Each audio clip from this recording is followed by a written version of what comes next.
আল্লাহকে বোবা শয়তান বলেছে, এই বিষয়ে কিছু বলেন। আমি কি বলবো, গত পরশু আমি উত্তর দিয়েছিলাম, তো সে আমার চ্যানেলে রিপোর্ট মেরে আমার চ্যানেলে বয়ানটাকে তুলে দিয়া করিয়েছে ফেসবুক। যাই হোক, দেখুন আমি বলেছি কিয়ামতের পূর্বে আলেমদের দ্বারাই, হুজুরদের দ্বারাই ফিতনা ছড়াবে।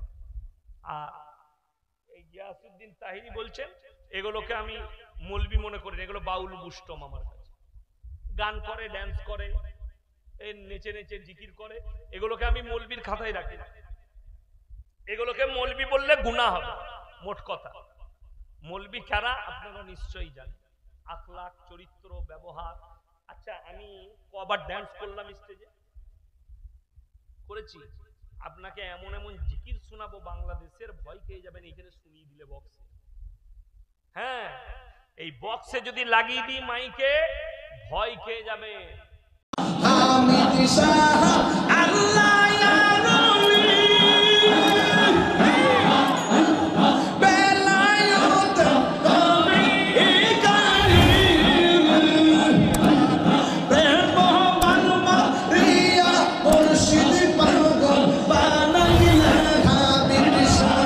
বাংলাদেশে হুক্কা হুয়া মনে হবে শিয়াল ডাকছে, ওই জিকিরও চলে। তো তারা মনে করে এটা জিকির। আর আপনি দেখিয়ে দেন আমাদের দেশেও জিকির হয়, হয় না? হয় না? বুজুর্গানে দিনরা জিকির করে সুবহানাল্লাহ, আলহামদুলিল্লাহ, লা ইলাহা ইল্লাল্লাহ, লা ইলাহা ইল্লাল্লাহ, মুহাম্মাদুর রাসূলুল্লাহ। কলে টাইট দিয়া দেখেছেন? কলের প্যাঁচ টাইট দেয়, ঠিক মনে হবে ওই করছে। জিকির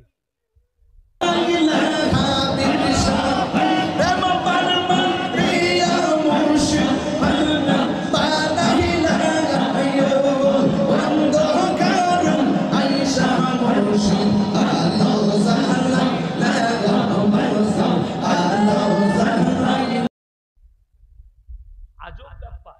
তো আমি এদিকে মৌলবীর খাতায় রাখি না, মৌলবীর বাইরে, আলেমদের বাইরে বাউল বুষ্টমের। আর বাউল বুষ্টমরা ভালো হয় না। নদিয়াতে এক জায়গায় বাউল বুষ্টমরা আজ থেকে 10 বছর আগে আমার গাড়ির লুকিং গ্লাস ভেঙে গেল। বাউল বুষ্টম গান করে খায়, ফকিরি গান করে, বাউল বুষ্টম। ইসলামে কাওয়ালি হারাম। আপনি চলুন, মুসলমানরা কাওয়ালি করছে, গান বাজনা। কাওয়ালি হারাম। ইসলামে গান বাজনা, বাদ্যযন্ত্র হারাম। একজন বলছে বিয়েতে নবীর জামানায় ঢোল বাজানো তো বুকা কোথাকারে।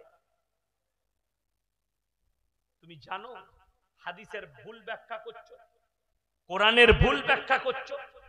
এই জন্য তো মুসলমান আজকে পিছিয়ে চলে গেছে, মুসলমানের হালত খারাপের দিকে। আমি অনুরোধ করে যাচ্ছি, হাত তুলে বলুন তো 5 ওয়াক্তের নামাজ আজ থেকে কে কে পড়বে? হাত তুলে না, তাড়াতাড়ি হাত তুলে। 5 ওয়াক্তের নামাজ কম্পালসারি।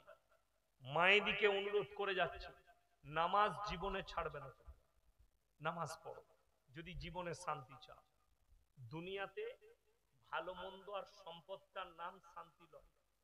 শান্তি হচ্ছে শাক ডাল খেলেও সেটা রুজি, এবং সেটা হালাল হতে হবে। আলু ডাল খাও যেন হালাল হয়, সেটা যেন তোমার কাছে যেটা যাচ্ছে সেটা যেন তোমার গর্বের হয় যে আমি হালাল খাই। মানুষ বলবে লোকটা সৎ লোক, হালাল খায়। লোকের মেরে নিও না, লোককে ধোকা দিও না, লোকের সঙ্গে প্রতারণা করো না, প্রবঞ্চনা করো না। রাসূল আকরাম সাল্লাল্লাহু আলাইহি সাল্লাম শুধু নামাজ রোজা এটারই নাম ইসলাম নয়, তাসবিহ তিলাওয়াত এটার নাম ইসলাম নয়, পরিপূর্ণ একটা জীবন ব্যবস্থার নাম ইসলাম। আপনাকে লক্ষ্য রাখতে হবে আপনার দ্বারা যেন আপনার প্রতিবেশী কষ্ট না পায়, আপনার দ্বারা যেন আপনার প্রতিবেশী, তুমি দেখো না তোমার পাশে কোন জাতি বাস করছে, সে হিন্দু হোক, মুসলিম হোক, জৈন হোক, আর আপনার দলিত হোক, আদিবাসী হোক, সে যদি ক্ষুধার্ত হয় খাবার দাও, বস্ত্রহীন হলে বস্ত্র দাও, বিপদে পড়লে পাশে দাঁড়াও। কোরআনে আছে ওয়া আতিদাল কুরবা হাক্কাহু ওয়াল মিসকিন ওয়াবনাস সাবিল ওয়ালা তুবাদদির তাবদীরা। হে নবী বলে দাও তোমরা দান করার সময় খেয়াল রাখবে, তোমার কাছের গরিব তিনটে লোক যদি তোমাদের কাছে হাত পেতে দেয়, তাদের হাতকে তুমি জীবনে ফিরিও না। এক নম্বর ওয়া আতিদাল কুরবা, কাছের গরিব। দুই নম্বর ওয়াল ইয়াতামা ওয়াল মাসাকিন, যারা ইতিম আর মিসকিন হবে তারা যদি হাত পাতে তাদের হাতকে ফিরিও না। ওয়াবনাস সাবিলি ওয়ালা তুবাদদির তাবদীরা। আর তৃতীয় নম্বর হচ্ছে মুসাফির যদি তোমাদের কাছে হাত পাতে তুমি তাদের হাতকে ফিরিও না। এই তিনটে লোক যদি হাত পাতে তাদের হাতকে ফিরিও না। এই তিনটে লোক যখন দোয়া করবে আল্লাহর সঙ্গে সঙ্গে দোয়া কবুল করে নেয়। জোরে বলুন সুবহানাল্লাহ।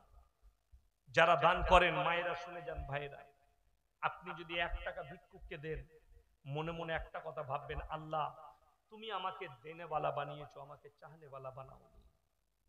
শুকর আদায় করবেন কেঁদে, আল্লাহ তুমি আমার দ্বারা দান করিয়ে নিয়েছো, আমাকে ভিক্ষা করাও, তোমার শুকর আদায় করছি। তুমি সামনেওয়ালাকে দেখে চিন্তা করবে যে আল্লাহ আমার সামনেওয়ালা হাত পেতেছে আর আমি দেনেওয়ালা।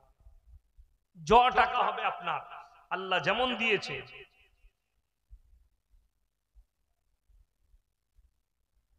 নামাজ পড়ে দোয়া করার বসে একটু বলবেন, দোয়া করা ভালো জিনিস, কি বুঝলেন? সম্মিলিত মুনাজাত যেটা বলছে এই সম্পর্কে মতবিরোধ আছে, উলামা আলেমদের মতবিরোধ আছে। কেউ কেউ বলেছে সম্মিলিত মুনাজাত নাই, কেউ কেউ বলেছেন করলে কোনো দোষের নাই। তবে শুনেলেন দোয়া আপনাকে একা হলেও করতে হবে।